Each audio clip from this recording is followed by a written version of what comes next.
Muito boa tarde, amados irmãos, irmãs, patriotas do meu Brasil, povo abençoado do meu Senhor. É muito bom voltar aqui mais uma vez para conversar com vocês. É muito bom estar ainda com condições de poder ter esses momentos de comunhão, de conversa, de desabafo, de reflexão. Vamos aproveitar disso enquanto nós podemos. Quem sabe por quanto tempo nós ainda vamos poder, né, do jeito que as coisas estão caminhando.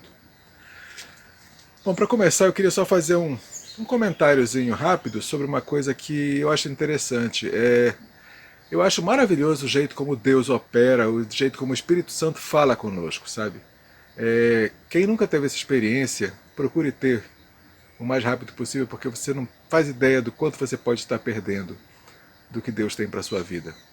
Procure comunhão com Ele, procure estar na presença dEle, procure ouvir a voz dEle, porque é maravilhoso o jeito como Ele faz. Eu falo isso por quê? Porque eu comecei hoje com uma palavra, assim, queimando no meu coração sobre o que está acontecendo conosco. E ainda hoje eu estava olhando os vídeos que outras pessoas têm postado e publicações e vi uma palavra de um irmão muito amado que mora, se não me engano, no Paraná, o pastor Vagnão. E vi uma palavra dele que basicamente bate e confirma com o que eu já tinha no meu coração. O Espírito Santo faz muito disso.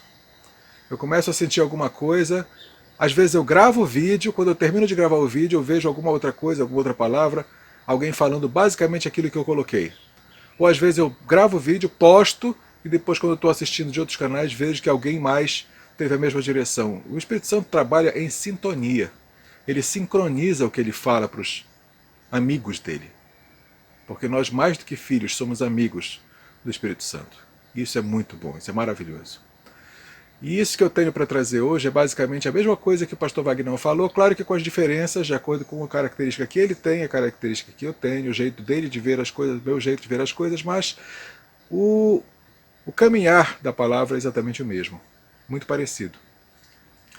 Então, sabendo que eu não vou ser repetitivo, pleonástico com relação ao que ele falou, porque eu tenho algumas pequenas diferenças, então eu acho que vale a pena passar, já que estava no meu coração, eu já tinha sentido essa direção. Então eu vou trazer essa palavra. Antes de entrar diretamente no que eu tenho para falar, aquilo que eu sempre tenho que dizer para você, né? Muito importante você que está aqui se inscrever no canal se não for inscrito para poder ser avisado quando novos vídeos sejam postados, quando tiver novidade no canal, para você poder ficar sabendo, acompanhar e continuar nessa comunhão de bênção que a gente tem tido aqui. Muito importante também você curtir, colocar aquele dedinho para cima, lá, aquele like, ou até o dedinho para baixo se não tiver gostado, tanto faz. Mas isso mostra para a plataforma que a gente está sendo visto, que as pessoas estão realmente acompanhando e participando. Se você puder comentar, melhor ainda. Nem que seja para dar um boa tarde, um amém, um oi, bom dia, o que for. Mas o comentário é bem interessante. Compartilhar também, você conhecer pessoas que você acha que sejam edificadas por essas palavras, você compartilha por WhatsApp, por Telegram, por Signal, por onde você quiser. Mas compartilhar é muito bom, mais pessoas vão ver, mais pessoas vão ser edificadas, vão ser abençoadas, e se você gosta dessas pessoas, você quer que elas sejam abençoadas, logicamente, não é? Eu creio que sim. Então é bom se você puder compartilhar. E também aquela parte que eu particularmente não gosto muito de falar dela, mas é necessária, que é o suporte financeiro, porque isso daí é necessário. A gente vive numa sociedade que se mantém em cima da finança, em cima do dinheiro. E apesar que eu não sou adorador de mamon, mas necessidade é necessidade, não é adoração, não é supervalorização, é simplesmente necessidade. Então se você puder colaborar, o Pix está aqui do lado, o QR Code está aqui do lado, vai ser muito, muito, muito bem-vindo tudo que você puder fazer.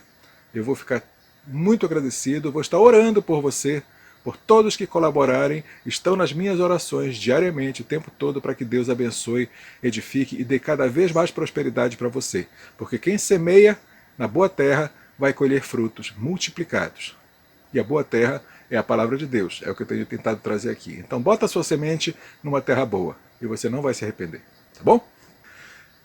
Eu vejo que nessa situação que a gente está passando no nosso país, dessa ansiedade, dessa expectativa, dessa busca por uma solução, por uma resposta, por alguma coisa acontecer, porque nós vimos uma avalanche de acontecimentos muito sombria se aproximando de nós.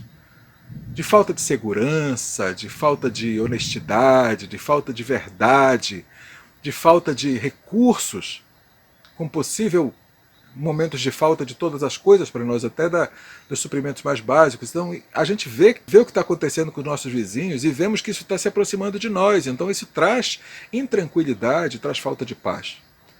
Então nós começamos a nos levantar contra isso. Só que eu acho que nós começamos a nos levantar indo atrás do alvo errado, usando a mira errada, não mirando realmente no alvo que pode nos trazer resposta. Por quê? Porque nossa primeira atitude, nossa primeira busca foi atrás do presidente que no momento está fora do Brasil. O presidente que nós queremos, o presidente que nós cremos ter, mas que não está aqui. Está distante, lá na América do Norte. A primeira esperança que nós cultivamos foi nesse homem, no Messias. E esperávamos que dali viesse alguma resposta, através de algum artigo, alguma assinatura, algum decreto, alguma coisa que ele pudesse trazer e que fosse nos livrar desse destino tão sombrio que se aproxima. Não foi. Ele não pôde fazer nada. Por mais que eu creia que ele tenha tentado, por mais que eu creia que ele não tenha feito porque não deixaram que ele fizesse, mas não fez. E nós vimos que fomos frustrados. E aí veio uma esperança em cima das Forças Armadas. E vimos que foi dali exatamente que o problema saiu, foi dali exatamente que foi a falta de firmeza, a falta de força para que a coisa acontecesse. E não veio nada deles. E aí no último dia do ano, ficamos sabendo que o vice-presidente faria um pronunciamento e muita gente encheu-se de esperanças que esse pronunciamento do vice fosse aquilo que nós esperávamos ouvir. Não foi. Mais um balde de água fria. E aí ficamos na esperança de que alguma coisa pudesse acontecer ainda, vinda de outro caminho qualquer, de outra pessoa qualquer, de outra organização qualquer. Lá pelo dia 12, da diplomação, ou no dia 1º, dia da subida da rampa, ou de outro dia, assim, agora, nesse último domingo, agora, aquilo que aconteceu, que foi uma coisa execrável, uma coisa terrível que aconteceu, um péssimo acidente de percurso que a gente sabe que foi orquestrado, que foi preparado, foi uma armadilha, foi um laço que nossos irmãos patriotas se deixaram cair, mas ainda assim caiu. E não veio dali também. Então eu vejo, sabe, gente, que talvez a gente tenha sido, nesse tempo todo, um dos componentes que faz a coisa não ter funcionado. A palavra de Deus diz que uns confiam em carros, outros confiam em cavalos, mas nós, porém, nos gloriaremos no nome do nosso Senhor, do Deus que tudo pode. Isso está lá no Salmo 20, versículo 7. E nós, na nossa ansiedade, agimos muito parecidos com o que o povo de Israel agiu. Lá no Êxodo, quando eles tinham saído do Egito, estavam atravessando o deserto, Moisés subiu no Monte Sinai para receber as tábuas da lei com Deus, e o povo ficou lá no pé do monte, esperando Moisés voltar lá de cima. E Moisés passou 40 dias e 40 noites em cima daquele monte, e o povo esperando. E um belo dia, uma bela hora, o povo já ansioso, cansado de esperar por Moisés, que estava demorando, falaram com o irmão de Moisés, com Arão, que era o sacerdote, disse: Arão, olha, Moisés está demorando muito, é capaz de ele ter morrido lá em cima desse monte e não descer nunca mais, e a gente está aqui abandonado, sem ninguém para adorar, sem nada para fazer. Faz o seguinte, faz um ídolo para nós aí. Faz aí alguma coisa para a gente poder adorar. Pega o ouro aí do brinco das mulheres, das coisas que você tiver aí de ouro, funde, faz para nós uma estátua, um bezerro para nós. E o Arão foi fraco, não teve discernimento espiritual e fez esse bezerro de ouro que o povo passou a adorar. Quando Moisés desceu, que ele viu aquilo, ele ficou tão irado, mas tão irado, que ele quebrou as tábuas que Deus escreveu com o próprio dedo, tábuas de pedra, onde estavam as 10 leis, os 10 mandamentos. De tão irado que ele ficou, porque ele viu quanto aquele povo não tinha entendido os propósitos de Deus. E em vez de adorar ao Deus eterno, Criador de todas as coisas, estava adorando a um ídolo de ouro, feito por mãos humanas, que não pode fazer nada por ninguém, que não ouve, não vê, não fala, não faz nada. É carregado porque nem andar ele consegue. E o Moisés ficou totalmente irado, quebrou aquilo e subiu de volta no monte. Subiu de volta para passar mais 40 dias lá em cima. Mas o povo ficou lá sem o bezerro, que foi quebrado, sem Moisés, que voltou para cima do monte. Mas esperaram Moisés nesses segundos 40 dias para poder adorar o Rei Eterno, Altíssimo. Depois que Moisés descesse, ele mandou fazer o tabernáculo, e ali sim no tabernáculo se adorava ao Deus Eterno, Criador de todas as coisas. Então o povo, pela ansiedade, errou o alvo e começou a adorar o Deus errado. Começou a adorar um Deus feito por mãos humanas. Quando lá no Salmo 115 fala que aquilo que é feito pelas mãos do homem são ídolos que nada podem fazer, que tem olhos mas não veem, tem boca mas não fala, tem ouvido mas não cheira, tem ouvidos mas não escutam, tem pés mas não andam, tem mãos mas não podem tocar. E todos aqueles que os seguem se tornam como eles, cegos, surdos, mudos. E assim que o povo estava andando, e Deus ficou muito decepcionado com aquele povo, e Moisés muito irado, muito nervoso com aquilo. Deus, no primeiro mandamento, ele falou para Moisés: eu sou o Senhor teu Deus, que te tirou da terra do Egito. Eu sou Deus zeloso. Sabe o que é zeloso? Deus é ciumento, ele tem ciúme de nós. Zelo. Sabe por que ele diz zeloso? Porque ele não quer que a gente vá atrás de outras coisas que não podem nos salvar. Por isso Deus é zeloso, porque ele quer que a gente vá atrás daquilo que é verdadeiro, daquilo que é santo, daquilo que é genuíno.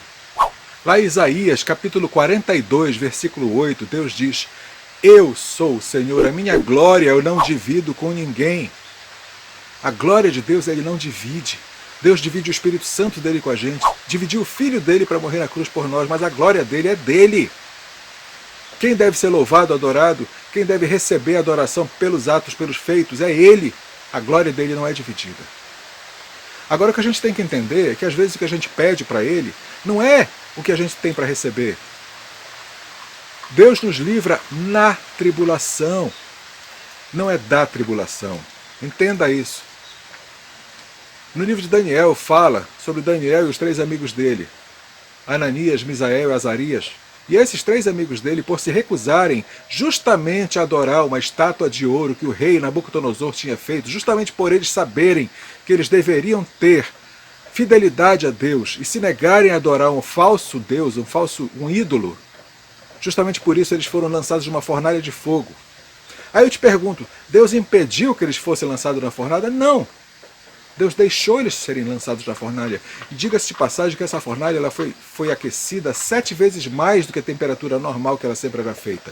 Tanto é que os homens que foram carregando os 3 para jogar na fornalha, esses 3 homens que foram carregando, morreram todos eles queimados. E os 3 amigos de Daniel foram jogados na fornalha. Quando o rei olhou, ele perguntou para o ajudante dele: escuta, não foram 3 homens que a gente jogou? O rapaz disse: foram 3 homens. Pois eu estou enxergando 4 ali, estão andando. Não estão queimados, eles estão andando para um lado e para o outro. E o 4º homem que está com eles parece um filho dos deuses. Ou seja, Jesus foi para lá, para junto daqueles 3 homens. E enquanto o fogo ardia, eles passeavam. Quando eles saíram dali, nem cheiro de fumaça ou chamuscada a roupa deles estava. Pela fidelidade deles, porque foram atrás do Deus eterno, não foram atrás da estátua de ouro que o rei mandou fazer. O próprio Daniel, também por fidelidade a Deus, foi lançado numa cova com leões, e os leões não tocaram nele. Mas o que eu quero dizer com isso é o quê? Daniel foi lançado na cova dos leões, mesmo sendo um homem extremamente fiel a Deus. Os 3 amigos dele foram lançados na fornalha. Nós não podemos esperar sermos poupados de entrar na dificuldade. Entrar na dificuldade é normal, isso pode acontecer e vai acontecer com muitos de nós. O que nós temos que saber é que lá dentro da fornalha nós vamos ter junto conosco o Senhor Jesus, assim como ele estava na fornalha de fogo com os 3 amigos de Daniel. Então nós podemos eventualmente entrar nessa fornalha. Eventualmente esse sistema que está se acampando ao nosso redor pode ser que nos alcance.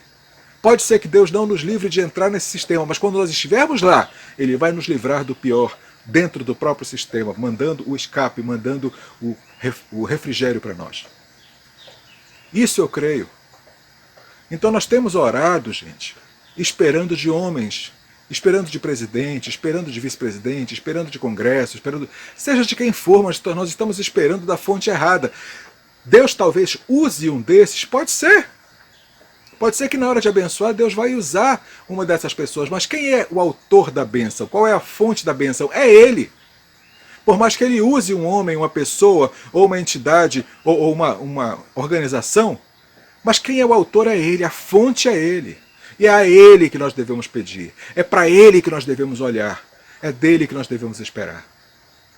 Porque de lá que é a fonte de todas as bênçãos, de lá que flui o rio de águas vivas, como Jesus falou para a mulher samaritana. Então, gente, para esse vídeo não ficar longo, que nem o que eu coloquei ontem, que ontem a minha irmã reclamou que às vezes ela não assiste vídeos meus, porque às vezes ficam muito longos, mas é porque não dá para resumir esses assuntos tanto assim. A gente tem que dar uma explicada, uma aprofundada maior. Então, às vezes, acaba passando do tempo que eu gostaria. Eu gostaria que todos os meus vídeos ficassem abaixo de 10 minutos. Nem sempre eu consigo. Ontem ficou com 40 minutos. Mas isso daí a gente consegue contornar. Então, para não ficar muito longo, quero só resumir dizendo: se nós temos errado o alvo até agora, se nós temos ido atrás das fontes de esperança que não vão trazer resposta para nós, vamos ajustar nossa mira, vamos entrar realmente no pedido para onde pode dar resultado, que é o Senhor, que é dos céus que vem a nossa bênção. Vamos nos concentrar nele, vamos endereçar nossas orações, nossas preces, nossa reza, nosso louvor, nosso clamor, nosso jejum. Vamos endereçar ao Senhor que tudo pode. E aí sim, eu creio que a resposta virá. Não sei de que forma, não sei se virá depois de passarmos por provações, talvez. Mas que a resposta vem, disso eu tenho certeza absoluta. E que a vitória é garantida, disso também tenho certeza absoluta. Não é nem uma questão de copo meio cheio, copo meio vazio, é copo transbordante. É copo transbordante. Como diz no Salmo 23, unges minha cabeça com óleo e o meu cálice transborda. E o nosso cálice das bênçãos, da bem-aventurança, da esperança, transborda de bênçãos da parte dos céus. Porque eu sei que o Senhor tem tudo para nos dar, e vai nos dar, se nós continuarmos aliançados e afinados com a vontade dele. Que o Senhor nos abençoe, nos guarde, faça resplandecer o rosto dele sobre ti, sobre mim, tenha misericórdia de nós, nos dê a paz que nós tanto precisamos. Shalom Adonai, o Senhor é bendito.